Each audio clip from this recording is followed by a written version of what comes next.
'Tis the season to shine with H&M. Discover the holiday collection and find fashionable pieces for your wardrobe or for under the tree. Get inspired and dazzle with this year's glam. From tuxedo styles, bow detailed pieces, impressive prints, and more. From unforgettable looks to unforgettable gifts. With fashion finds to home decor, find it all at H&M.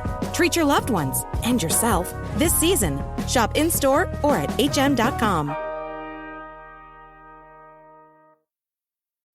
Maruchan superfans are everywhere. From the busy moms who want to deliver maximum flavor in a flash to dorm room diners who want to put some slurp in their step. There are a ton of copycats you could use. But if you want to bless your bowl, there's only one true Maruchan. Whether you choose instant lunch, ramen bowls, yakisoba, or restaurant quality gold, Maruchan is the only ramen worth obsessing over. Smiles for all. Maruchan. See what all the ramen hype is about at maruchan.com. On Florida's Space Coast, we think you can have the best of both worlds. Kind of like right now. Driving, at your desk, maybe at the gym, but you're also grooving to some music. Visit us and you'll go to the beach and see a rocket launch. Or go kayaking and manatee spotting. It's all waiting for you on the only beach that doubles as a launch pad. Plan your adventure today at visitspacecoast.com. The kettle's boiled, Vic. Great. Perfect timing. Just a dash of milk for me, please, mate. Here you go. Shall we get started then?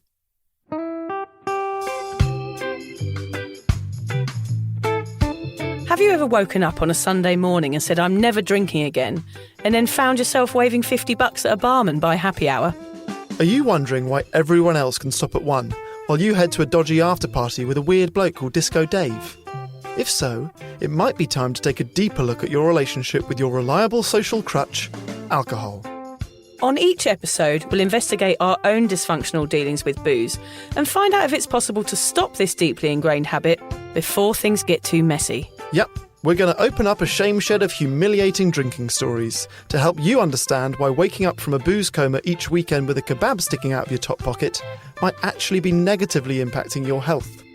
Hamish and I are here to delve into what it's like being sober, an unwanted warts and all look into why giving up those cheeky pints or putting down those mummy wines will make you feel happier, help your anxiety and mental health, and turn you into the most sparkly, authentic version of you. Won't that mean I become boring though, Vic? Well, Hamish, we'll just have to wait and see. I'm Victoria Vanstone. I'm Hamish Adams-Cairns. And this is Sober Awkward.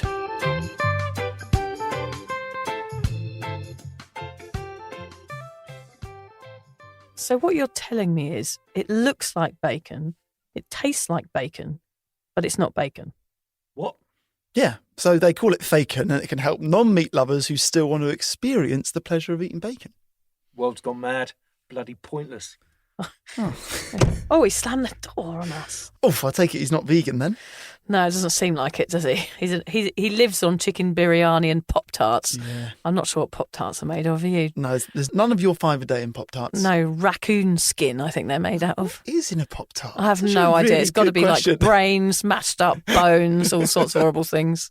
How's your week, Vic? Because you've actually been away and done one of the challenges in retrospect, haven't you? I did, because you enjoyed the No Lights, No Lycra so Yes. much. I went and took my son on Tuesday night and we had a lovely time. Thank you to the ladies there. How was it? It was great. We just danced the night away and my son George kept doing the knee skid along the floor like a proper rock star, which was really funny. I liked being free and dancing in a room with people. I sort of missed the connection of looking at people because I do enjoy sort of piss take dancing, but I think that's my own ego. But for anyone who is giving up drinking and is going to a sober event and is scared about dancing, it is an absolutely brilliant thing to do before the big event. Did you feel yourself letting go over the course of the hour, or you naturally a sort of let go dancer anyway? Yes, I did feel myself letting go. It was really nice. And it was actually really nice just to go with my son. And we just had a really good laugh together. And actually we got lost on the way home. It took us an hour to get home. It is a bit of a tricky place to get to. Yeah, It's also pitch. It's one of those places that's got no street lights, lighting. yeah. That was the scare. So our eyes were all probably a bit fuzzy from being in the dark. Then the bloody Sunshine Coast motorway was closed. I had to phone my husband and say, can you put me into the sat-nav because I don't know where I'm going. It was brilliant, though. I had a brilliant time. Highly recommend it to anybody. Yes. How about you, Hamish? You had a good week? Yeah, I had a really uplifting conversation with my dad. Right. So, you know when you listen to a podcast or you watch a film and they go, usually American boys, they're like, go home and call your parents and say you love them. And you're always like, I should do that, but you never do that. I listened to a podcast where they talked about, it was a guy who always used to call his dad, and his dad has since passed away, but he never calls his mum, and he was beating himself up. He's like, why don't I call my mum? And for me, I always speak to my mum on the phone, but my dad's very deaf and I don't get to speak to him as much because it's difficult. So I thought, I'm going to call him. So I called him and had this long chat for an hour, during which we ended up talking about this and sobriety. And I found out that my great-grandpa on my dad's side was an alcoholic. Interesting. And he fell out with the family over it. My dad never met his own grandpa because of this. He cheated on his wife because of the booze. Well, he cheated on his wife and he was an alcoholic. Those things are probably separate. But yeah, I had no idea that there was any kind of alcoholism in my family. So that was interesting. And also, he said, hey, you make us sound really boring on the podcast. We're not that boring. The only reason we leave weddings when the dancing starts because I can't hear anything, which is fair. So I said, I'll make you sound cooler in future episodes. Yeah, okay. But he also, I thought he'd never been drunk. Well, he's definitely never been drunk in front of me. And he revealed to me that he did used to get drunk in the army and he's thrown up from being too drunk. But he's one of the only people who I've ever met who said that genuinely the hangovers were so bad that he stopped getting drunk. Wow. I think most of us, the hangovers are bad, like, I'm never doing it again. And then you do it again straight away. It's funny how the body is sort of designed to forget pain. Yeah. And so the hangover's a perfect example of that. It's like, right, I feel terrible. I'm never drinking again. Then probably by about Thursday, it's like, ooh, I've forgotten about that. Hangovers and childbirth. Yeah. The two things that your brain might I don't know. I'm still pretty traumatised You from my did it 3 childhood. times. What are you talking about? I'm still traumatised. Funny enough, you've just reminded me about a story. My grandfather had signed the pledge, which, probably about 70 years ago now. He signed something that was to do with the Catholic Church. It was called the Temperance Movement. And it was a movement that you signed a pledge and you decided never to drink again. And I always knew that my grandfather had signed the pledge, but not until I gave up drinking did I question why he'd done it. So perhaps I think my grandfather didn't like drinking, either because other people around him did it or perhaps that he had a problem. I've never really asked my dad, but I must ask him the reasons why he signed a pledge to never drink again. And he never drank his whole life since he was about 25 and signed this piece of paper. So it's interesting, the history of that. There's some really interesting stuff online about the temperance movement. I highly recommend looking at it. It's very much like the sober curious movement now, but in the early 1900s. I like the idea of signing something. It's like signing your marriage certificate, signing your I'm no longer drinking again. I might get you to sign something. It feels too I've got my bra. Are you going to sign that? Yeah. That's about the only thing I've ever had signed. So you've heard about Faken. You've probably got strong opinions on decaf coffee. But today we are going to be talking about the alcohol-free industry. We will explore why it's exploding at the moment and why it works for some people in their sobriety, but not for others. I mean, that's exactly why, Hamish, I've actually avoided going over this topic in any Sober Awkward podcast ever, because I'm worried about the controversy of it. Some people like it, some people don't. And that's what we're going to try and put forward to you today. It's your decision and we can't influence you on what's right and wrong in this situation. But that's the reason I've never covered it. I find it quite a controversial topic within the sober community. And I've tried all sorts over the last few years. So, I've got both sides of the view. I've tried amazing mocktails and non-alcoholic wine that also tastes like cat piss. I've been there. What was the name of that one? Because we need to get Alan a case of it for Christmas. Yeah, I think it was... No, don't say actually. They might want to sponsor us. That's true. Yeah, I won't mention that one. Let's get on with the podcast. Yeah. Very few, or I would guess probably none of us, actually liked the taste of alcohol when we first tasted it. I can remember chewing my way through many a can of warm Fosters in my early years. It was more its effect and the fact that it was considered cool that first drew us in. Yeah, it was even the name of the beer that I thought was cool. I remember I thought drinking Red Stripe was cool because it was from Jamaica and I thought I just loved reggae. And, so there's other connotations here. It's not just the drink. It's actually the look of the drink and the label and what label's cool at the time. There's so many interesting facets to this, aren't there? So how can an AF drink industry that has all the taste without the buzz be going through such a boom? By the end of today's episode, we hope that you'll have a better understanding of the benefits and dangers of using alcohol-free drinks in your sobriety. For some, they're a useful tool to help keep you on the wagon, whereas for others, they can be the trigger that kickstarts a drinking habit all over again. Shall we kick this party off with some research? Woohoo! Wouldn't be a sober party without it. Pump up the research. Yeah, pump up the research. According to the Australian Institute of Health and Welfare, the number of Australians who ditched a drink between 2016 and 2019 increased by 400,000. Nearly 500,000. That is mental. Isn't it? We also saw more people than ever reducing their alcohol consumption during this time, which led to the birth of one of our favourite labels, the Sober Curious. These numbers were driven in the most part by the amount of young adults choosing to no longer drink, which has doubled in the last 20 years. This has had an inevitable knock-on effect on the low and non-alcoholic drinks industry, which has since become a multi-million-dollar business that's forecast to grow by an additional 31% by 2024. To give you an idea of the numbers behind this, Nort, an Australian non-alcoholic drinks company, their sales increased by 1,100% in this year alone. UK-based non-alcoholic spirits brand Lyre's has been valued at over £270 million, while Seedlip made history in 2019 by being the first non-alcoholic spirit to be acquired by Diageo, who also owns Smirnoff, Johnny Walker and Guinness. Basically, what we're saying is that we're in the wrong game, Vic. We should be brewing non-alcoholic drinks, not podcasting about them. Oh, I've got tea now, though, Hamish. You can get sober teas. It's not quite alcohol-free drinks. Is it worth £270 million? It will be. Yeah.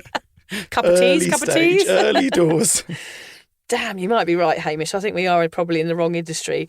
But in short, drinking less or not at all has become cool, and it has led to a boom in a totally new industry. So, Vic, when did you first come across non-alcoholic drinks? Did you ever drink them during your drinking days? No. Why would I have done that? Thought you might say that. Would I have done that? I mean, I see people now who have a non-alcoholic drink between the drink. Mm-hmm. I still don't even get that. I just don't understand why anyone would want to drink a non-alcoholic drink if you can still drink. That's adults that still listen to their mums. They go, drink a glass of water after every beer. Yeah. I mean, I suppose for me back in the day, I attempted so many things like that water between pints or, all of those different techniques that I thought would make me have less of a hangover. And I suppose now that this drinks industry is so prevalent, maybe I would be trying that now if I was attempting moderation. But as we all know in this sober realm is that moderation is a total myth and most people can't achieve it. Before you go on, that's actually reminded me, I used to have a mate who would have a vase that would normally have flowers in it on his bedside table. And he was convinced that if he filled up the whole vase with water and drank a vase full of water before going to bed, he would never get a hangover. It's funny, when we had William Porter on the podcast, that is one question we asked him was, what about the water? Does that help? He said, no, the water is a total fallacy and your body has to process the alcohol. And that's what causes a hangover. So it's a total waste of time. I used to do stuff like eat salmon on the Friday so that I didn't get a hangover on the Saturday. I was like old wives' tales that I was looking up online. Or Barocca. I was doing anything to try and not get a hangover. But of course, the only thing I discovered in the end was to not drink. That's the key. That's the secret. That is the secret. That is the cure to all hangovers, actually. So I never ordered them. I couldn't see the point in it. I literally probably gasped in horror if people ordered alcohol-free drinks if they were within my vicinity. We talked last week about me being the beer bully. That's exactly what I was. If somebody ordered a drink like that, I was like, ugh, you're not in my gang sort of behaviour. There were no half measures with me, Hamish. No low ethanol here, mate. I thought people that drank them were losers. What's the point? I had no understanding of people that didn't drink alcohol, and I never wasted my breath talking to people. That's how against them I was. And I never tried one. I just couldn't see the point in it. I just wanted to drink until I fell over, not sip at a pretend drink is what I used to call them. You're so lucky you've never had to hang out with you from back then. Yeah, I'd hate... you would hate each other. The old you would hate you now and the new you would hate them. I'd be drinking if I was hanging out with the old me. I'd be like, oh, she's a good laugh. I'm getting out of there again. The closest I ever got to low alcoholic was a lager top or a hangover cure glass of shandy. That was me going alcohol free. Yeah, was shandy. half shandy, half lemonade. Yeah, that was the nearest. Or a pint of milk at McDonald's with a hangover. A pint of milk at McDonald's? Right, I don't know what it is. I'm going to have to look it up. I used to go to McDonald's when I was really hungover with a pint glass, and there's little cartons I used to whack 2 cartons in. Not the tiny cartons that are like the size of a contact lens. No, like school size, those half they litres. have those at McDonald's? Yeah, they had them at McDonald's, milk. And for some reason, when I was hungover, I used to really crave milk. From McDonald's? From McDonald's, or any milk. You bring your own... Hang on a minute. How have we never spoken about this? You'd bring your own pint glass to McDonald's and fill up on milk. I've never even thought of it as being weird, but until now... I used to be really hungover. I wanted to eat a burger. So I'd take my pint glass with me because I was going to go, and I knew I didn't have any fresh milk in the fridge. So I'd go and get fresh milk, down it with I'll just have like a big white moustache and then eat my burger and then go home. Okay, you did have a burger. I was thinking, what kind of looks would you get if you walk into McDonald's and there's someone by themselves with a pint of milk? No burger, no fries, just their own glass. And I didn't have many boyfriends in those days. No, I'm not surprised. How about you? Did you drink a lot of them? So I never actively chose to have like a non-alcoholic drinks night out when I was drinking. Because I was irritated by the cost of them. When you walk into a pub and a non-alcoholic drink is the same as an alcoholic drink, I just didn't like it on principle. But I was always kind of fascinated by the industry. So before moving out here, I actually had like a job to work for Seedlip. I only moved to Australia for 3 weeks and I was going to go back to England for this job at Seedlip, which is a non-alcoholic spirit. But I ended up staying here, so I gave up the job, and I did end up doing a bit of work for Seedlip here in Sydney when I moved there. Oh, yeah. So I worked in that industry and I liked it a lot. And then I worked for a kombucha company, which is not a non-alcoholic drink, but, a lot of sober people drink a hell of a lot of kombucha. So I guess I've always been kind of fascinated by the non-alcoholic drinks industry, and particularly by like how much better it's got. Whenever I used to have a night out and not drink, whenever I didn't drink for whatever reason before, I would drink, particularly when I was living in Paris, a lot of Orangina and a lot of ginger beer. Oh, I love Orangina. Well, yeah, plus they're so full of sugar. I was like last man standing at every party because I'm fired up on Orangina. There's that French drink called piss shit as well, isn't there? Have you had that? Not sure. It's like Fanta, but it's called piss shit. We used to like that on holiday in France. Wow. It was funny in our family to go, can I have a glass of piss shit, please? I think it was psht. Yeah, I'm guessing it wasn't piss shit. But I think a lot of these non-alcoholic drinks companies are clever in that a lot of them have got like really fascinating backstories. And that was what got me in. I would be totally hooked by like the story behind the craftsmanship of it and how they were discovered. And like any good business has got like a good founder story, right? Okay, so I was always interested in those. Yeah. And I guess what I've enjoyed seeing, particularly recently and now that I don't drink, is just how far the industry has come. Because like back in the day, if you do want to drink, it's either a juice or a soft drink or really shit non-alcoholic beer. Yeah. And there is genuinely really good non-alcoholic beer and cider and wine, not so much. I haven't tried, but champagne. There are actually good alternatives now. Yeah. And that is exciting for anyone that's wanting to drink less, because that was so much harder years ago. Yeah, and I guess providing an alternative is always going to be a positive thing if you're confident in your sobriety. Yes, we will get into that. Yeah. Whether or not you paid the non-alcoholic drink industry any attention at all during your drinking days, it might be worth taking a look at the benefits and risks as you consider going sober. Okay, Vic, let's start with the benefits. So, non-alcoholic drinks can help you feel like you're not missing out on a night out. Our sober mocktail night, for example, we were buzzing. We didn't stand out like a sore thumb in the pub. We actually stood out like a sore thumb because we looked like alcoholics. We did look like alcoholics. We were both carrying like 4 cocktails each as we entered the bar. Yeah. So we looked like nutters, but it's a perfect way to blend in to a drinking environment. Totally. You can use them as a placebo. If you're in the headspace of a beer or wine at the end of the week helps me relax, then try it with a non-alcoholic drink. You might be surprised. I look forward now, Hamish, to a non-alcoholic beer if I go out to the pub, for example. Yeah. I'm kind of disappointed if they don't have them because I'm so far along with my sobriety. I look forward to it like I used to look forward to a beer. And something else we talked about with William Porter was that excitement you feel before going out, and how do you replace that? And it's actually when you go out and you're looking forward to a drink, when you have that first sip when you were a drinker, you sort of feel that sense of relief and relaxing straight away. But of course, the alcohol hasn't hit your bloodstream for 20 minutes. So that feeling is psychological. Yeah, it's a psychological thing that's going on in your brain that's making you think that you're relaxed. So you can have that same feeling with an alcohol-free beer, which was really surprising to me. I've got that now as well. So I've got a few non-alcoholic beers in my fridge, but not many. And I over the course of the week, I'm like, Friday night, I'm going to have one. I really look forward to it. Yeah. And it's funny how fewer of them you drink. Yes. Now, back in the day, if I had like 6 beers in the fridge, I'd be like, I probably need to buy a few more beers. Yeah. Whereas now I've got 3 and I'm like, that's probably 3 Fridays worth. I don't really feel like I need to drink a second and third and fourth one. One pretty much does it for me now with non-alcoholic beers. It does make me wonder how the alcohol-free drinks industry How does it makes grow? money, because I guess the alcohol industry relies upon people wanting more and more because it is an addictive substance.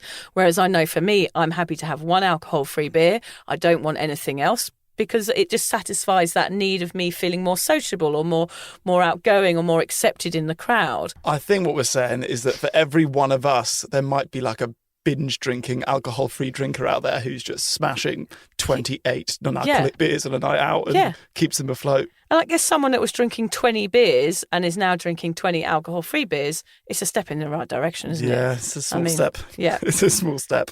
They're often better for you and more interesting than the alternatives, soft drinks or fizzy water. I mean, I get bored of having fizzy water. I did it for my first 18 months of sobriety, and then I allowed myself to go out there and try a few more drinks and a few more mocktails. I had a lychee mocktail at a restaurant in Noosa the other week. It made me so happy, just because it was so yummy and they'd put so much effort into it. They'd had those dried oranges in it with a lychee on a stick floating on the surface with a flower.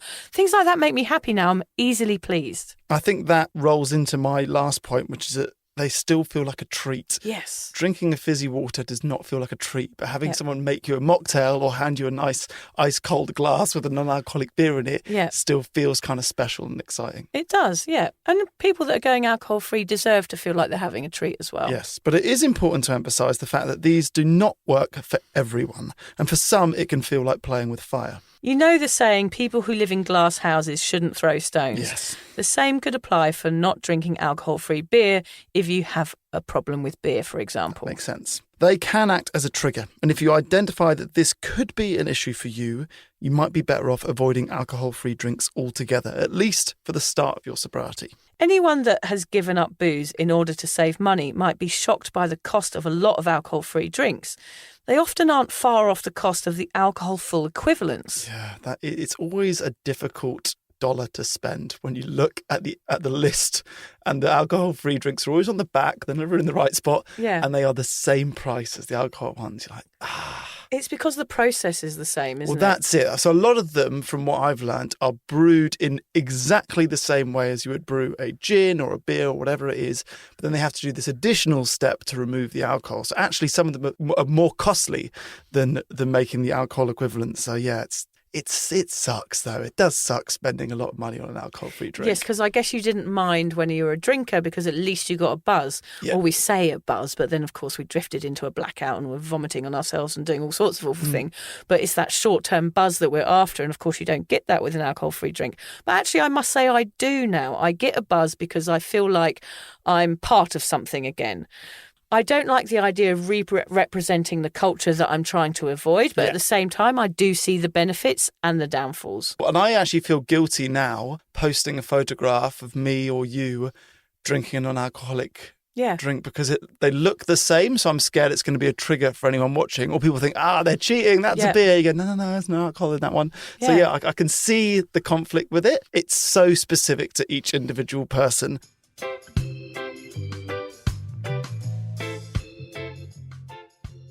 On Florida's Space Coast, we think you can have the best of both worlds. Kind of like right now. Driving, at your desk, maybe at the gym, but you're also grooving to some music. Visit us and you'll go to the beach and see a rocket launch. Or go kayaking and manatee spotting. It's all waiting for you on the only beach that doubles as a launch pad. Plan your adventure today at visitspacecoast.com. Let's now discuss the role that alcohol-free drinks have played in our own sobriety, Vic. Well, for exactly what you were talking about, Hamish, for the first 2 years when I was writing my blog and when I was starting to post on Facebook, I made a promise to myself that I would never post a picture of me holding an alcohol-free drink. Okay. Because I didn't want to re-represent that culture. I was saying, look, this culture is toxic. We don't want alcohol in our lives. This is bad for you, blah, blah, blah. And I thought it was kind of against the grain for me to then be there with an alcohol-free drink going, hey, but this is okay. And I'm advertising this because they've sent me a freebie. But now that I've started drinking them a bit later on in my sobriety, I do that occasionally, just because I do think they are beneficial for some people. Mm-hmm. Some people use it as a replacement, which stops them drinking. I can't say that that's a bad thing. Allowing people to have something else is great if they use it in the right way, of course. And everything I talk about now is against the normalisation of booze. So I didn't want to be the one on Insta being like that. But, you know, if you send me a freebie, I'll do a picture of it. Basically what we're saying is please send freebies. This is a call for help. We don't mind a freebie, do we, Hamish? Yeah, so it's a difficult one, really. As I said earlier, it's like a really controversial topic on this scene because some people are really radical about it. Yeah. It's really like, we don't drink, we don't advertise alcohol-free drinks, we don't want this as part of our sober, curious community. But then there's a whole other side. It really is 50-50. Maybe the more side that are more extreme alcoholics don't want anything that's going to trigger them, so therefore they avoid it completely, which I, of course, totally understand. But whenever I post now, if I do post about alcohol-free drinks, I always put a little star and a note at the end to say, if it triggers you, it's a no-go. Yep. I always make sure I add a note onto it because it isn't for everyone. When I realised I was confident in my sobriety, I did start to hanker for something else other than a fizzy water. Yeah. So I started slowly. I might have a sprig of mint in it and then a bit of lime. And then I was like, oh, I could try one of these. A can of, you know, there was these Liars ones that came out, which were like these little cans of Italian spritz. I really enjoyed those with some ice when people were coming for a barbecue. People didn't question what I was drinking because it looked kind of snazzy. So I felt like I was kind of accepted and no one was going to give me a hard time, which was great. It was better than standing holding a glass of pop or orange squash. It just felt better. So I began testing the water 2 years in very carefully. I say that as a pun, but I was testing the fizzy water very cautiously. And now I'm okay with having an alcohol-free beer. It's all right with me. If I have the odd mocktail when I'm out and socially, I'm okay with alcohol-free drinks now. I still down them, Hamish. What? Yeah, I down them like I would have done a beer. If you pass me an alcohol-free drink, this is an issue probably, shows my addictive behaviour, highlights it. If you pour me an alcohol-free drink, I throw it down my neck within 10 seconds. The whole thing. Why? I don't know. It's just how I drink. Is it because they're 0.00001% alcohol? You think, if I neck it, a little bit of a tingle. It's just my habit. It's just the way I drink. It's just the way I've grown up drinking is to get it down your neck so you can get the next one in. And it's just a habit that I can't break. I'm the same with mocktails. One slurp, gone. You know what I got reminded of this week? I was so bad at downing beers and I was such a lightweight. My nickname was Half Pint Hame. Oh, yeah. It's not a cool nickname.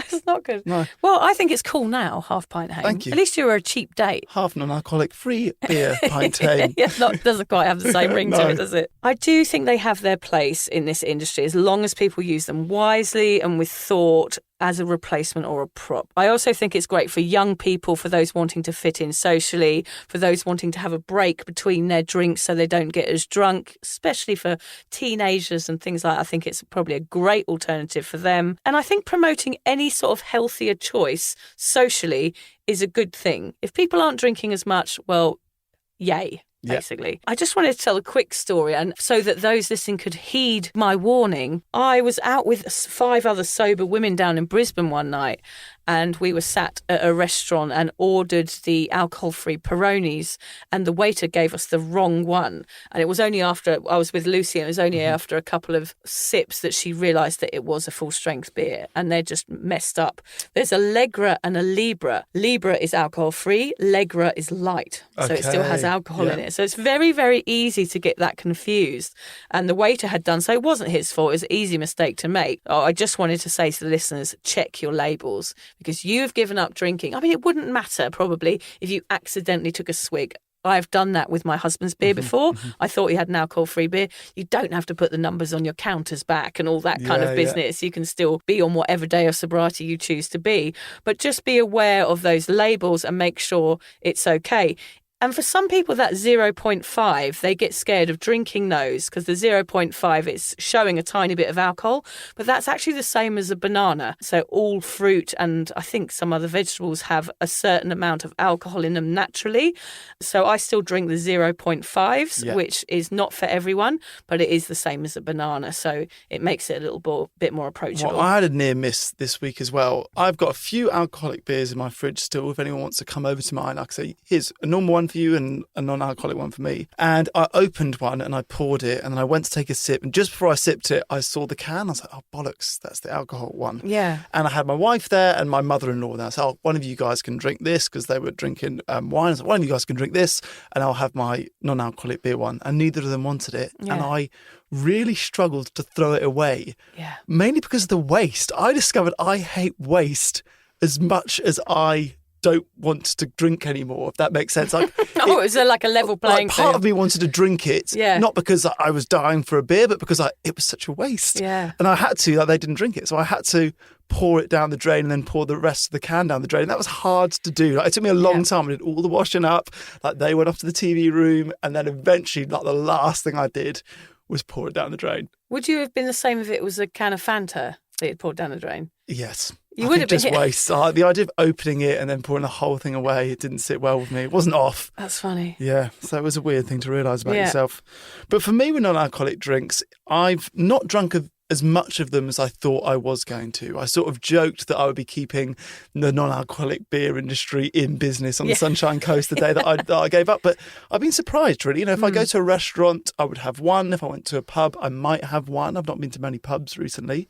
And I would have one a week or a fortnight at home. That's more than enough for me. But I think where I'll really use them is when I go back for all of these social events, these weddings, and then that is how I'm going to be invisible and not get asked difficult questions and blend in. That is the trick that I hope to use alcohol-free drinks for. That's my plan. And I suppose for some people, if you are a heavy drinker or you're a problem drinker, replacing it with something else might not be a great idea because it's going to lead you to think about alcohol and it's going to trick your mind into thinking that, oh, if this is okay, well, that might be okay too, which is really shaky ground. So I think generally on this podcast, we would say if you are giving up drinking and you are a problem drinker, we talk about Hamish because he's really not a problem drinker. He's more of a very normal drinker. So he might feel like it's an easy transition for him. But somebody like me who was a problem drinker or like Lucy who was a stay-at-home drinker, I would say really tread with caution on here. We can't emphasise that enough, that this could be shaky ground for those people. If it tastes like beer, it's going to trigger you to remember a beer and think, oh, I'd much prefer one of the ones that's going to give me a bit of a buzz. But you've got to remember your why there. You've got to play the tape forward and remember where that buzz takes you. And it is to the toilet or to falling down and knocking your head and making a tear out of yourself and all those other things. So really tread carefully here, people. So what we're saying is it's really important that you fully understand just where you are in your sobriety. So if you're still drinking alcohol but are considering giving up, try an alcohol-free night out and just see if it helps you transition slowly into becoming sober. Yeah, that's a good idea. If you're newly sober, possibly you've joined Haim's Give Up Club on Cuppa, but haven't tried an AF drink because you're worried about them, trust your instincts. If you're thinking it makes you anxious, there are plenty of other ways and other drinks that can help you live a happy and sober life. I've got a little story I want to put in here. Yeah, and it's not, I actually can't even remember which of my friends it was, but I had a friend who didn't drink, but he still liked going to pubs. So whenever he came to a pub with us, he would get the food menu and he would order a dessert at every pub. So if we did a pub crawl, he would eat 4 brownies or creme brulees or whatever it was. And that was his treat. It was cheaper than a pint and it gave him massive joy and probably a great sugar rush. Yeah. So that was his way of dealing with it without having to dip into the alcohol-free drinks game. I think almost having 4 brownies or having a pudding in every pub, it sounds wonderful. But I also think it would probably make me as sick as, a couple of shots would do after the end of the night. Yes. It's not ideal. How long did he stay out for with the desserts? I don't know. I don't know the short answer to that. I actually now remembered who it was, and he did eat a lot of flan were in France. He ate a lot of flan. He's fairly healthy. Quiche Lorraine. No, quiche Lorraine. A lot of flan, a lot of baguette, a lot of creme brulee. But yeah, he's fairly healthy. Right, he's just a big eater. Yeah, we cover the hard questions in this podcast. Is there more calories in a flan or a Guinness? Oh, yeah, I reckon more calories in a Guinness, probably. We're getting found out. Usually we do the science check before the podcast. Yeah, we haven't done enough thinking on our feet. We haven't got our encyclopedias out, have we? Bollocks, we've been found out. We're not real scientists. No, oh well. And for those of you who are sober and do enjoy drinking alcohol-free drinks, well, good on you. There's not much we can say to you. Good on you, yeah. I mean, if that's what you want to do and that helps you stay sober, then that's okay. So we've established that more of us than ever are turning our backs on alcohol, and the non-alcoholic industry is thriving as a result. Whether or not they are best suited for you is up to you to decide. There is always plenty of support and advice on the Cuppa community from our members who have tried them and succeeded, or tried and failed. There's always people posting on there, isn't there, Hamish? Yes, you don't need to be the guinea pig. Reach out on Cuppa and ask someone what their experience was like before trying it yourself. I just wanted to add there, Hamish, before we go on. Cuppa is the community that we have created for the sober, awkward listeners. Yes. So if you go on there, it's for anyone that has ever considered giving up drinking. It's for the people that have woken up with a hangover and thought, I don't want to do this anymore. So you don't actually have to be sober to join Cuppa. That's important to say. I remember feeling a bit nervous to join it before I was sober, because I thought, oh no, this is not my tribe. I'm going to be like a baddie. Yeah. And it's really for anyone, wherever on that spectrum you fall. Yeah. Even if you still drink, that's totally fine. You can still be on it. You'll meet people that are completely sober, people that are trying to go sober, people that are only just thinking about it, people that have relapsed, whatever. Everyone is happy to be on it. Yeah, right? Everybody's welcome. And it's a really safe place to talk about alcohol, whether it's a family member that has a problem, whether it's you or one of your friends. It's a place where you can come on and ask the questions that you feel in your heart you're ready to. And you'll get loads of responses. There's loads of resources on there for sober people. It's a hub for everything that you would need if you are considering going sober. So just go to cuppa.community. And my new teas are on there, which are Cuppa teas, teas for sober people. You can get them at cuppashop.com. Cuppa teas. Cuppa tea. So I asked the Cuppa community about their experiences with alcohol-free drinks, and I sort of expected to get a 50-50 response of some people that said it's great for them and some people that said it was awful for them. Actually, it was majority positive. Great. Which was good to read. But yeah, I guess the first comment I got was less positive. This is actually from Jill. She said that she has conflicted views on alcohol-free drinks. She says it seems silly to drink something that looks like an alcoholic drink if you are abstaining from alcohol. Doesn't that defeat the purpose? And if the AF drink is full of sugar, it's not so good for you either. She goes, she sounds like a party pooper. She's been alcohol-free for 262 days, and I certainly have had plenty of zero beers and mocktails, but I'm just conflicted. I feel the same. I'm That's still the point, conflicted, yeah. Even though I drink them, I still feel slightly conflicted because it feels kind of against everything that I do. But at the end of the day, they don't have alcohol in them. Yeah. So that's the point, isn't it? I'm drinking something that doesn't have alcohol in it. So that's kind of okay. A friend of mine posted on Facebook yesterday, there's this thing in England called alcoholic water. It's like fizzy water with alcohol in it that everybody's drinking in England at the moment. For me, I was like, oh God, don't take my water away as well. Crazy. We had some more positive responses as well. Monique said it's definitely helping her so far. She started drinking at 16. She's drunk at nearly every social event, and just to be able to have a drink in her hand that's alcohol-free has helped her to fit in at parties. Ree said that Guinness at 0.0% has been so good. I didn't know Guinness had non-alcoholic beer. No. Guinness is my favourite. That was the thing that I was aware that I was going to miss the most giving up. Guinness. So I'm excited to try a non-alcoholic Guinness. That's awesome.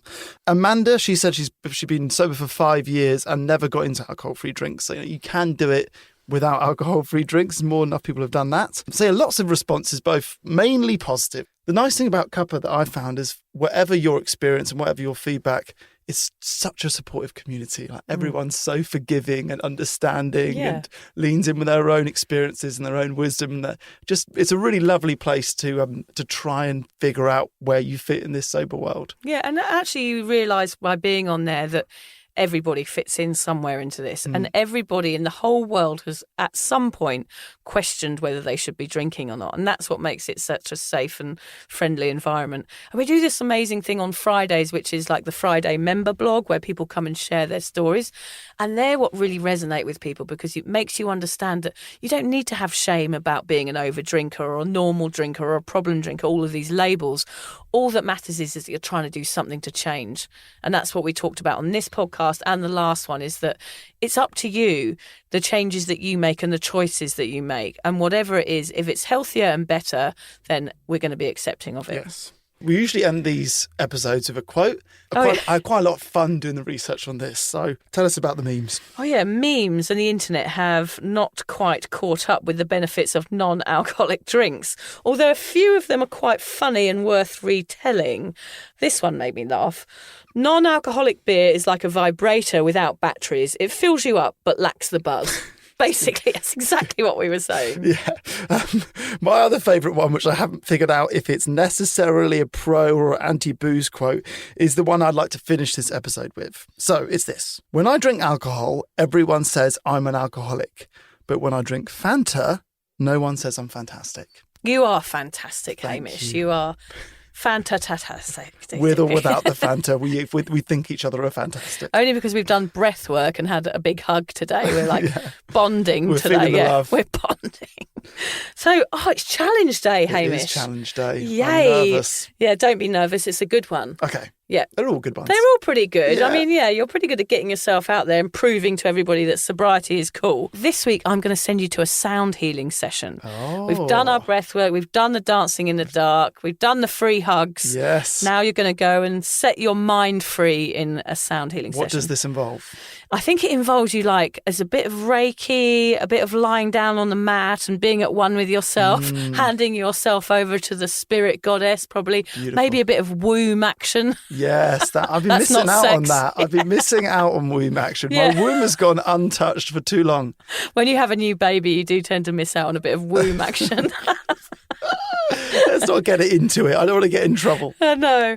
But yeah, so you're going to be sent off to a beautiful, peaceful, meditative state where you will meet your own ego. Yes, there's a lot of that going on in sobriety, is meeting yourself. That is what it's all about, It is, Hamish. isn't Yeah. Meeting my womb. Yeah. What a challenge. As long as you don't meet my womb, I think we're all right. I think my womb might have fallen out of my fanny already. That's something to look forward to, Hamish. As women get older, that's what happens to us. Our wombs fall out of our fannies. What a way to end the podcast. Thanks for listening.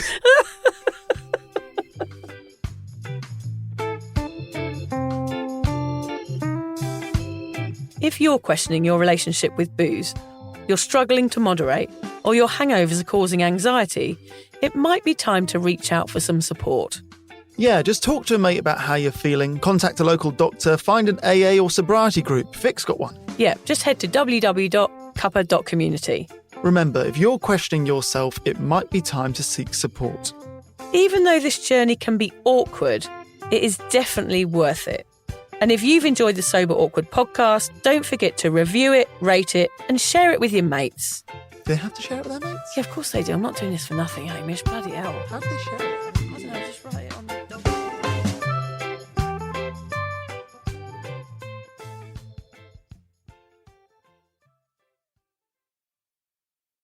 On Florida's Space Coast, we think you can have the best of both worlds. Kind of like right now.